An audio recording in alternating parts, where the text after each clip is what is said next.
Big boss മലയാള season 7 ഏറ്റവും കൂടുതൽ ആഘോഷിക്കപ്പെട്ട പേര് രേണു സുധീരൻ തന്നെയായിരുന്നു. രേണു ബിഗ് ബോസിൽ എത്തുന്നതോ ഫയർ ബ്രാൻഡ് ആകുമെന്നും ടോപ്പ് 5 വരെ എത്തിയേക്കുമെന്നൊക്കെ തന്നെയായിരുന്നു പ്രവചനങ്ങൾ. തുടക്കത്തിലെ ഹൗസിനുള്ളിൽ എല്ലാവരും രേണുവിനെ ടാർഗറ്റ് ചെയ്യുകയും ചെയ്തു.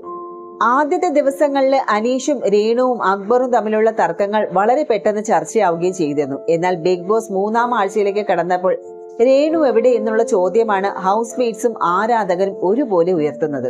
രേണു കാര്യമായിട്ടുള്ള ഇടപെടലുകൾ നടത്തുന്നില്ല എന്നുള്ള വിമർശനവും ശക്തമാണ്. അതിനിടയിൽ ഇപ്പോഴിതാ രേണു നോമിനേഷനിൽ വരാതിരിക്കുന്നത് ഹൗസിൽ ആക്റ്റീവ് അല്ലാത്തതിനാലാണെന്നും ചാരിക രേണുവിനോട് പറയുന്ന ആ വീഡിയോ ഇപ്പോൾ സോഷ്യൽ മീഡിയയിൽ വൈറലാവുകയാണ്. എന്തായാലും ആ ഒരു വീഡിയോയ്ക്ക് താഴെ രൂക്ഷ വിമർശനമാണ് രേണുവിനെതിരെ ഉയർന്നു വരുന്നത്. വീഡിയോയിൽ ചാരിക പറയുന്നത് ഇങ്ങനെയാണ്: ആദ്യത്തെ ആഴ്ചയൊക്കെ എന്നെയും നിന്നെയും ഒക്കെ നോമിനേഷനിൽ ഇട്ടില്ലേ, പിന്നെ ഇപ്പോൾ എന്തേ നോമിനേഷനിൽ ഇടാത്തതെന്ന് അറിയുമോ?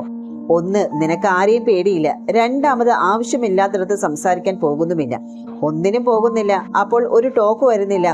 അത് പക്ഷെ ബിഗ് ബോസ് പിടിക്കും. മുകളിൽ ആകാശം, താഴെ ഭൂമി, പോയാൽ എന്ത് വന്നാൽ എന്ത് എന്ന് ശാരിക പറയുകയാണ്. നിനക്ക് മനസ്സിലായില്ലേ? പിന്നല്ലാതെ ബിഗ് ബോസിൽ നിന്ന് പുറത്തായാൽ ഞാൻ ഓടിച്ചാടി വല്ല ബിസ്ക്കറ്റും വാങ്ങി തിന്നും. അതാണ് രേണു സുധി എന്നായിരുന്നു രേണുവിന്റെ മറുപടി. നല്ല പിന്തുണ ഉണ്ടായിരുന്നിട്ടും എന്തുകൊണ്ടാണ് രേണു ഈ ഒരു ഷോയിൽ ഇടപെടാത്തതെന്നുള്ള ചോദ്യങ്ങളാണ് പലരും ഈ ഒരു വീഡിയോയ്ക്ക് താഴെ കുറിക്കുന്നത്. ചില കമന്റുകൾ ഇങ്ങനെയാണ്: രേണു 1% പോലും സീനിലില്ല, ഒട്ടും ആക്റ്റീവ് അല്ല, പുറത്ത് നല്ല സപ്പോർട്ടുണ്ട്, എന്തെങ്കിലും ഒന്ന് വായി തുറന്ന് സംസാരിച്ചാൽ അത് വൈറലാകും, നല്ല രീതിയിൽ മുന്നോട്ട് പോകാം, പക്ഷെ പുള്ളിക്കാരി ഡിറ്റാച്ച്ഡ് മൂഡാണ്. ഒരു കമന്റിൽ പറഞ്ഞത് ഇങ്ങനെയാണ്: കിട്ടുന്ന പൈസയായി പുറത്തിറങ്ങി റീൽസും രേണുവായിട്ട് അറിയപ്പെടാനാവും ഇഷ്ടം. ബിഗ് ബോസ് പുള്ളിക്ക് പറ്റിയ ഇടമല്ല. മറ്റൊരാൾ കുറിച്ചത് ഇങ്ങനെയാണ്: ഒന്നിനും പോകണ്ട, വെറുതെ ഇരുന്നോ, കോണ്ടന്റ് തരുന്നവരെല്ലാം പോകും, കുറെ വെറുതെ ഇരുന്നവർ ലാസ്റ്റിൽ 5-ൽ വരും, ഡെയിലി വേതനം മേടിച്ച് ഇങ്ങനെ കൂടണം, അത്രയേ ഉള്ളൂ. ഇതാണ് മറ്റൊരാൾ പരിഹസിച്ചു കൊണ്ടിട്ട കമന്റ്. ബിഗ് ബോസിൽ വന്ന് ഇത്രയും ദിവസമായി എങ്കിലും കാര്യമായ ഗെയിം പ്ലാൻ ഒന്നും രേണു സുധി മുന്നോട്ട് വെച്ചിട്ടില്ല. ആകെ വിധവാ കാർഡ് ഇറക്കി സംസാരിക്കുന്നു എന്ന് മാത്രമാണ് പ്രേക്ഷകർ കണ്ടെത്തിയത്.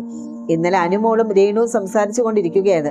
അക്ബർ തന്നെ സെപ്റ്റിക് ടാങ്ക് എന്ന് വിളിച്ചതിനെ കുറിച്ചാണ് രേണു അനുവിനോട് സംസാരിക്കുന്നത്. ആ സമയത്ത് അക്ബർ അങ്ങോട്ട് വരികയും രേണുവിനോട് മാപ്പ് പറയുകയും ചെയ്യുമ്പോൾ നിന്റെ മാപ്പൊന്നും എനിക്ക് വേണ്ട എന്ന് പറഞ്ഞ് രേണു അതിനെ എതിർക്കുന്നുണ്ട്.